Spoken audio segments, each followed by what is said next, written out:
예, 여러분 반갑습니다. 건축시공학 2 12주차 강의를 시작하겠습니다. 12주차는 여러분 교재 페이지 501페이지 제28장 방수공사가 되겠습니다. 501페이지 펼쳐 주시기 바라겠습니다. 1번 방수공사의 개요에서 방수청에 사용되는 영문 기호가 있습니다. 우리가 보통 시방서, 표준 시방서에서 나오는 기준으로서 최초의 문자는 방수청의 종류를 나타냅니다. 예를 들어서 A라고 쓰면은 아스팔트 방수청을 이야기하고, M은 계량 아스팔트 방수청, S는 합성 고분자 시트 방수청, L은 도막 방수청을 이야기합니다. 그래서 여기 나오는 아스팔트의 A, modified 아스팔트 해가지고 M, 시트 해가지고 S, 리퀴드 해가지고 액체 L을 썼습니다. 그래서 이 기호들은 알아줘야 되겠습니다. 다음에 하이픈으로 이어진 중간 문자는 아스팔트 방수청 혹은 계량 아스팔트 방수청에 대한 것으로서 PR은 보행 등에 견딜 수 있는 보호청이 필요한 방수청으로서 프로텍티드의 PR을 썼습니다. MI는 최상층에 모래 붙은 루핑을 사용하는 방수청을 이야기하고, AL은 바탕이 ALC 패널용의 방수청을 이야기하고, TH는 단열, 방수청 사이에 단열재를 삽입한 방수청, IN은 실내용 방수청을 의미합니다. 다음에 합성 고분자 시트 방수청에서는 RU라고 하는 것은 루브, 고무계를 이야기합니다. 합성 고무계의 방수청, PL은 플라스틱, 합성 수지계의 방수청을 이야기하고, 도막 방수청에서는 UR, 우레탄 고무를 이야기하고, AC는 아크릴 고무, GU는 고무 아스팔트 등을 이야기합니다. 그 다음에 마지막에 붙어 있는 다음 페이지 보게 되면 최후의 문자로서는 바탕과의 고정 상태나 단열재 유무 및 적용 부위 등을 이야기하는데, F는 바탕에 전면 밀착시키는 공법입니다. 그래서 풀리 본디 돼가지고 전면을 다 접착제를 이용해서 붙이는 방법이 되겠고, S는 스팟, 점식이죠. 바탕에 부분적으로 밀착시키는 공법을 이야기합니다. TH는 바탕과의 사이에 단열재를 삽입한 방수청을 이야기하고, M은 바탕과 기계적으로 고정시키는 방수청, 메케니컬을 이야기합니다. U는 지하에 적용되는 방수청, 언더그라운드의 뜻이고, W는 외부에 적용하는 방수청, W를 씁니다. 예를 들어서 A, P, R, F라고 하는 것은 맨 위로 올라갈게요. A는 아스팔트 방수청을 이야기하고요. PR은 보행 등에 견딜 수 있는 보호청이 필요한 방수청. 그 다음에 F는 전부 접착제를 전부 바르는 것을 이야기합니다. 그래서 아스팔트 방수청 A라는 뜻이고, 보행용의 전면 접착을 뜻합니다. 그래서 이런 뜻을 가지고 있다는 것. 자, 여러분들한테는 다 알면 좋겠지만 가장 기본적으로 이 네 가지 뜻은 알아줘야 됩니다. A가 아스팔트, M이 modified 아스팔트, 그래서 계량 아스팔트라고 이야기하고, S는 시트 방수청입니다. L은 도막, 페인트를 칠하거나 하는 방수청을 우리가 L을 씁니다. 자, 그래서 여러 가지 다양한 예제가 있으니까 참고를 하고요.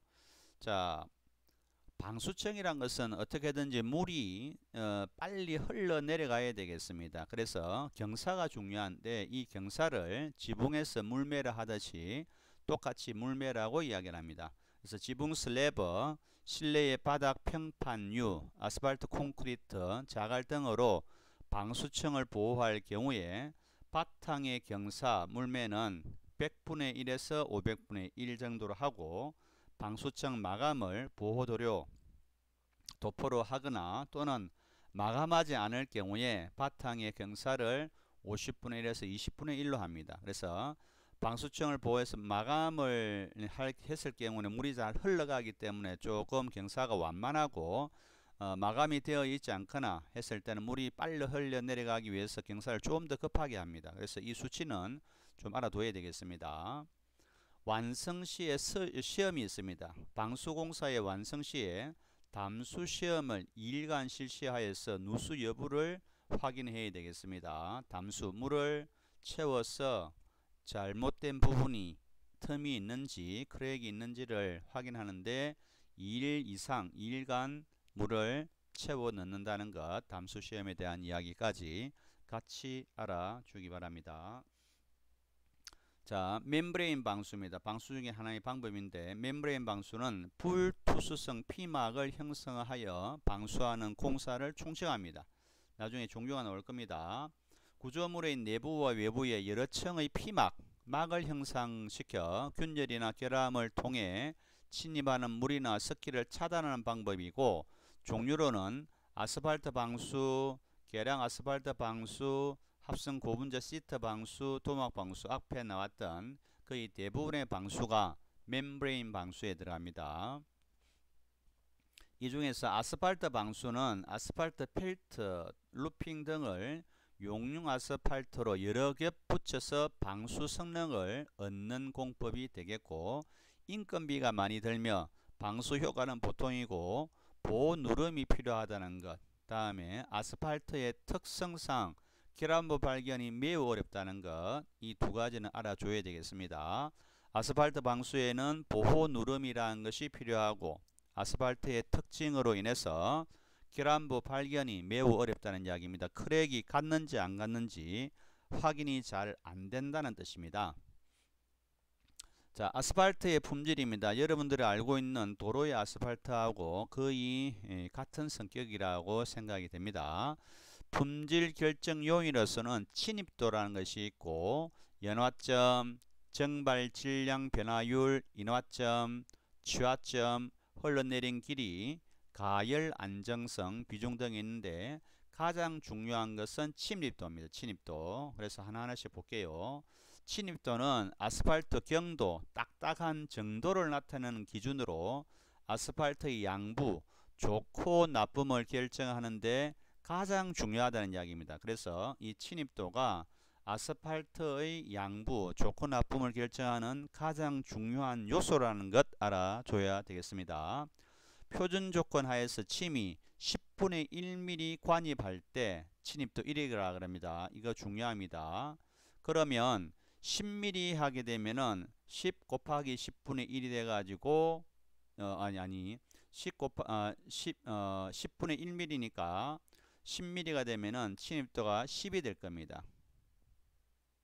그래서 1mm가 되었을 때 10분의 1이니까 10분의 1 계산할 수 있어야 되겠습니다. 침입도에 대해서. 다음에 침입도와 연화점은 서로 반비례 관계가 있고, 아스팔트의 침입도는 한냉 지방에서는 20 내지 30, 온난 지방에서는 10 내지 20이고 보통 15입니다. 15라는 것은 이것의 15배니까 만약에 10이 되면은 1mm가 될 것이고 15가 되면은 1.5mm가 될 겁니다. 미리수로는. 한냉 지방에서 침입도가 큰 것을 사용하고, 추우니까 잘 채워질 수 있는 침입도가 큰 것을 사용하고, 온난 지방에서는 더우니까 연화점이 큰 것을 사용합니다. 그래서 침입도와 연화점은 서로 반대의 성격을 표현하고 있다는 걸 알아줘야 됩니다. 연화점이 뭐냐 그러면은 시료를 규정 조건에서 가열했을 때, 열을 가했을 때 시료가 연화되기 시작하여 규정된 거리 25.4 1인치네요. 쳐졌을 때의 온도를 말합니다. 그래서 25.4mm 정도 쳐지게 되는 온도, 그 온도를 연화점이라 하다는 이야기입니다. 침입도는 딱딱한 정도이고 연화점은 연한 정도를 뜻합니다. 표준 조건이라고 하는 것은 온도 25도씨에서 하중 100g의 추를 시간 5초 동안 눌러서 바늘로 누를 때를 말합니다. 그래서 침입도에서 표준 조건이라는 것도 알아줘야 됩니다. 침입도를 이야기할 때 표준 조건 아래에서 침이 10분의 1mm 간입할 때를 침입도 1로 한다 그랬는데 표준 조건이 뭐냐? 온도 25도씨에서 하중 100g의 줄을 5초 동안 누르고 있을 때를 표준 조건이라 하더란 이야기입니다. 다음에 기타는 여러분들이 위에 있는 세 가지가 가장 중요하고 가장 중요한 것은 침입도라 그랬습니다. 다음에 감온비 0도씨 200g 60초의 침입도에 대한 46도씨 50g 5초의 침입도의 비를 감온비라 그러고, 신도라고 하는 것은 늘어나면서 끊어지지 않고 늘어나는 성질을 이야기합니다. 아스팔트가 장력에 의해서 쉽게 파괴되지 않고 길게 늘어나 끊어지는 성질의 정도를 신도라고 하더라는 것입니다. 자, 재료를 하나씩 보겠습니다. 아스팔트 프라이머입니다. 프라이머. 자, 프라이머라고 하는 것은 여러분들이 커피의 프리마라고 하는 것을 알 겁니다. 프리마. 저 커피를 좀 부드럽게 한다는 성격이 있죠. 마찬가지입니다. 이 프라이머는 방수층과 바탕을 유연하게 밀착시키고 견고하게 접착시킬 목적으로 바탕면에 최초로 도포하는 액상 재료입니다. 그래서 아스팔트가 부드럽게 요소에 잘 채워지게 하는 성질을 가진 것을 프라이머, 커피의 프리마와 같은 성격을 가지고 있다고 보면 되겠습니다. 브로운 아스팔트를 휘발성 용제로 녹인 것으로 방수 시공 시에 밑바탕에 도포하여 모재와 방수층의 부착을 좋게 합니다. 어디에 쓰이느냐? 바닥 만약에 콘크리트 부재하고 방수층에 부착을 좋게 하더란 이야기입니다. 일반적으로 콘크리트 부재에 방수를 하기 때문에 그 콘크리트 바닥면 모재와 방수층의 부착을 좋게 하는 것이 아스팔트 프라이머라는 것. 자, 다음에 아스팔트는 우리가 흔히 세 가지로 구분합니다. 스트레이트 아스팔트, 브로운 아스팔트, 다음에 아스팔트 컴파운드, 이렇게 이야기를 합니다. 스트레이트 아스팔트는 저질입니다. 질이 가장 낮고요, 신축이 좋고, 다음에 접착력도 우수하지만 연화점이 낮습니다. 열에 쉽게 녹아내린다는 뜻이죠. 아스팔트 루핑의 침투용 아스팔트로 사용되고 주로 지하실에 쓰입니다. 그래서 온도를 많이 안 받는 지하실에 쓰이더라는 것. 크게 보면은 스트레이트 아스팔트는 저질이면서 지하실에 쓰이다는 것. 브로운 아스팔트는 중질입니다. 중간 정도의 성질이고 비교적 연화점이 높고 온도에 예민하지 않으며 가장 많이 사용되는 것이 브로운 아스팔트이고, 지붕공사, 우리가 보통 방수는 지붕공사, 지붕방수에서 주로 이용되기 때문에 가장 많이 사용되고 지붕방수에 주로 사용된다는 이야기입니다. 다음에 아스팔트 컴파운드는 양질이면서 브로운 아스팔트에 동식물성 기름이나 광물성 분말을 혼합하여 성질을 개량한 최우량품의 아스팔트가 아스팔트 컴파운드입니다. 고가이나 신축성과 유동성이 좋으며 내산, 내후, 내열, 점착성이 좋고 침입도는 약 15 이상이 되겠습니다. 그래서 정리하자면 스트레이트 아스팔트의 키워드는 저질이면서 지하실용, 브로운 아스팔트의 성질은 중질이면서 지붕 방수용이고 가장 많이 사용된다는 것. 아스팔트 컴파운드는 양질이면서 최우량품이라는 것. 이 정도는 구분해놔야 세 가지를 구분할 수 있습니다. 다음에 아스팔트 펠트와 루핑이 있습니다. 펠트와 루핑. 유기성 섬유의 펠트상으로 만든 원지, 쉽게 표현하면 종이, 원종이에다가 가열용융한 침투용 아스팔트를 통과시켜 만든 것을 이야기합니다. 그래서 특수 원지 종이에다가 아스팔트를 통과시켜서 한 것. 다음에 루핑은 아스팔트에 침투용 아스팔트를 침투시킨 다음 양면에 피복용 아스팔트로 도포, 바르고 광물질 분말을 살포시켜 마무리한 것. 한 단계 펠트에서 더 작업이 들어갑니다.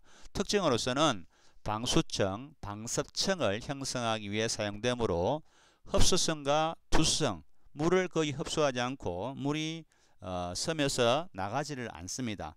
온도가 상승하면 유연해져서 유연성이 증가하고 내구성이 크며 내산성과 내염성이 있고 건물의 평지붕의 방수층 및 금속판 등의 지붕 깔기 바탕 등의 사용이 되겠습니다. 그래서 두 가지 구분할 수 있어야 됩니다.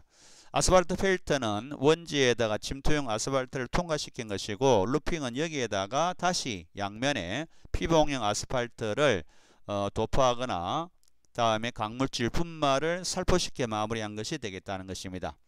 다음 시공상 유의사항입니다. 바탕 처리, 규정 바탕 평활도와 물 흘림 경사, 물매를 이야기하죠.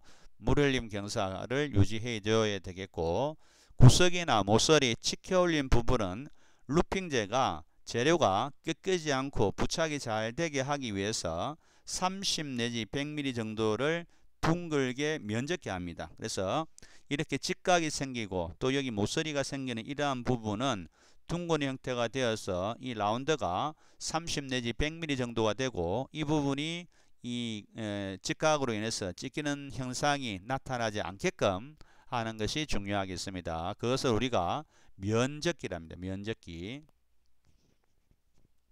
다음 세 번째는 바탕 모르타르는 모르타르 배합 1:3 정도로서 두께 15mm 이상 바르고 완전 건조한 후에 방수층을 시공한다는 거 알아줘야 되겠고요. 4번 습하고 흐린 날씨, 다음에 서열, 한냉 시기 등은 시공을 피하고 기온이 0도씨 미만일 때에는 방수 시공을 하지 않습니다. 그래서 이러한 기후 조건이 방수에서는 중요하게 다루어집니다.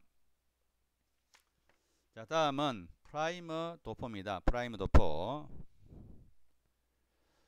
완전 건조 후에 바탕이 완전 건조 후에 이제 발라줘야 되겠고 도포 후 강우 시에는 비가 올 때는 재시공 해줘야 됩니다. 그래서 물과는 접촉이 일어나지 않게끔 해주는 것이 가장 중요한 특징이 되겠습니다.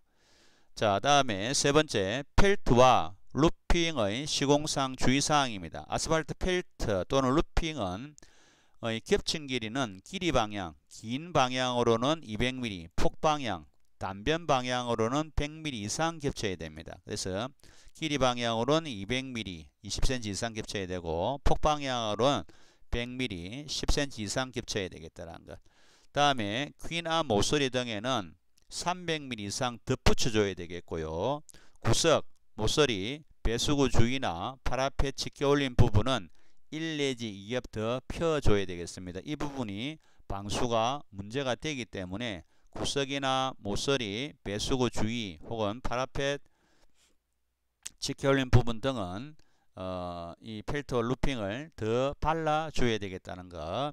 다음 파라펫, 난간벽의 방수층의 치켜 올림 높이는 300mm 이상이고 하며 200mm 이하는 금지한다. 옥상과 같은 경우에 방수층이 마감이 끝나는 곳에 파라펫은 수직 부재입니다. 수직 부재, 난간벽도 수직 부재인데 수평의 바닥 방수를 하고 그 다음에 수직에 있는 파라펫이나 난간벽에 올려줘야 방수가 제대로 되기 때문에 그 올려주는 높이를 300mm 이상으로 하라는 뜻입니다. 중요합니다. 다음에 다섯 번째 공간, 기포, 구김살이 어깨에 밀착 시공하고요. 여섯 번째 아스팔트 루핑을 붙이는 시기는 아스팔트 프라이머를 도포한 후에 건조 상태를 확인하고 붙이기 작업을 합니다.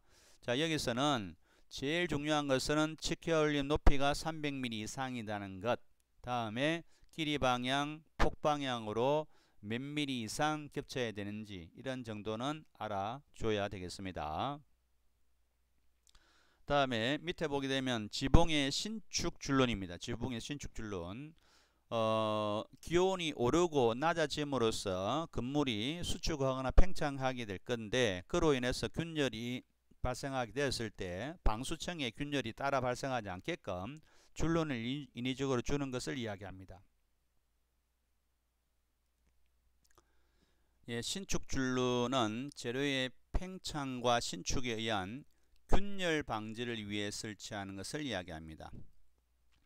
자, 콘크리트에서도 나왔었고 지금은 그 방수, 지붕의 방수에서도 신축 줄론이 나오는데 목적은 같습니다.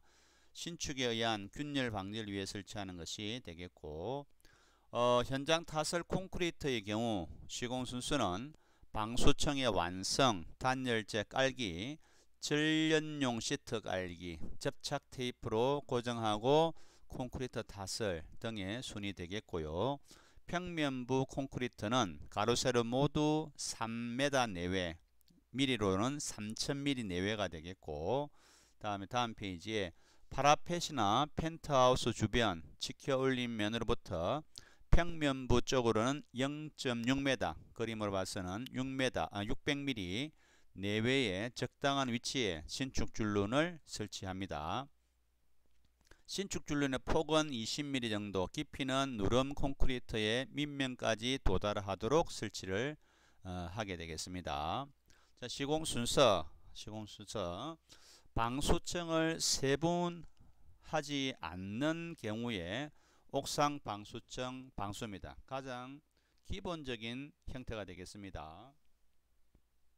첫 번째, 바탕 모르타르 바람입니다. 그 밑에는 슬래브 바닥판이 있고요. 1번 바탕 모르타르 바람, 2번 그 위에 층에 아스팔트 방수층을 시공하고 그 위에 층에 보호 누름을 하고 마지막에 네 번째 보호 모르타르 시공을 하게 되겠습니다. 그래서 1층, 2층, 3층, 4층의 의미로서 1, 2, 3, 4를 적어 두었습니다.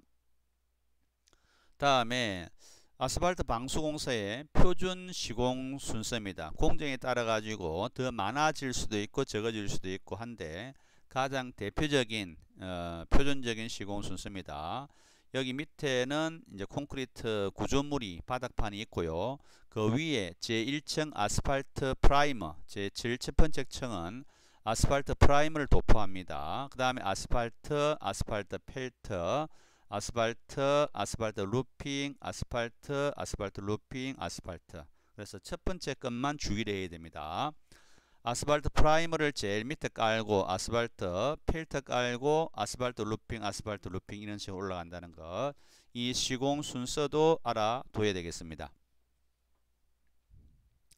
다음에 자, 계량 아스팔트. 기존 아스팔트 방수의 장점에 방수 기능공 부족 해소와 모공의 방수를 위해 계량한 방법으로 아스팔트 루핑을 토치, 버너입니다. 불을 붙이는 것, 두 버너에 의해서 그 피복층을 용융하고 루핑 단면을 겹쳐 발라 연속된 방수층을 형성하는 방법이 되겠다는 것입니다. 그래서 이것을 계량 아스팔트라고 합니다. 다음에 합성 고분자 시트 방수가 나오는데, 합성 고분자 시트 방수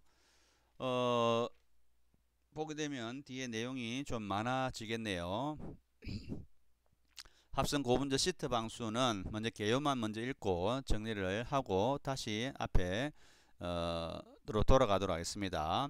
구조체의 경미한 이동에 대처할 목적으로 신장률, 늘어나는 것이 큰 합성 고분자 재료로 제조된 시트상에 루핑을 일겹 깔고 접착제를 붙여 방수하는 공법으로서 간단히 시트 방수라고 합니다. 시트를 붙인다는 뜻입니다. 건축용 방수 시트의 두께는 1 내지 2mm 정도의 것을 사용하고요. 신장성과 내구성이 우수하고 상온 시공이 가능하고 복잡한 형상에 대해서 시공이 용이합니다.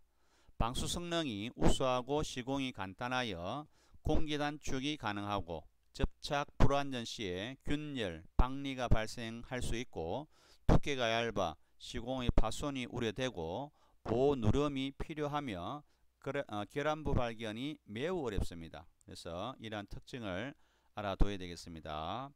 자, 시간 관계상 이 내용은 다음 시간에 이어서 가도록 하겠고요. 자, 결과적으로 다시 앞으로 들어가 가지고 정리를 다시 한번 해드리겠습니다. 502페이지 보게 되면 우리가 지금 하고 있는 것 중에서 자, 멤브레인 방수에 대해서 알아둬야 됩니다. 아스팔트 방수, 계량 아스팔트 방수, 다음에 시트 방수, 도막 방수인데 오늘 첫 시간에 배운 것은 아스팔트 방수에 대해서 주로 배웠습니다. 그 중에서 아스팔트의 제품의 제일 중요한 것은 침입도가 되겠고, 침입도의 정의를 알아줘야 됩니다. 침입도 1이 뭔지를 알아라는 이야기입니다. 그래서 여기에 5가지 다 중요합니다. 다음에 프라이머는 아스팔트가 잘 스며들 수 있게끔 유연하게 부드럽게 해주는 역할을 한다 그랬고, 맨 밑에 깔리게 되겠습니다. 아스팔트는 3가지 종류, 스트레이트 아스팔트, 브로운 아스팔트, 아스팔트 컴파운드가 있고, 키워드 알아두라 그랬고요. 펠트와 루핑에 대한 간단한 정의. 다음에 주의사항, 특히 치켜 올림 높이가 300mm 이상이라는 것, 이 정도까지는 알아두고 시공 순서 4가지, 8가지 구분해서 이해를 해줘야 되겠습니다.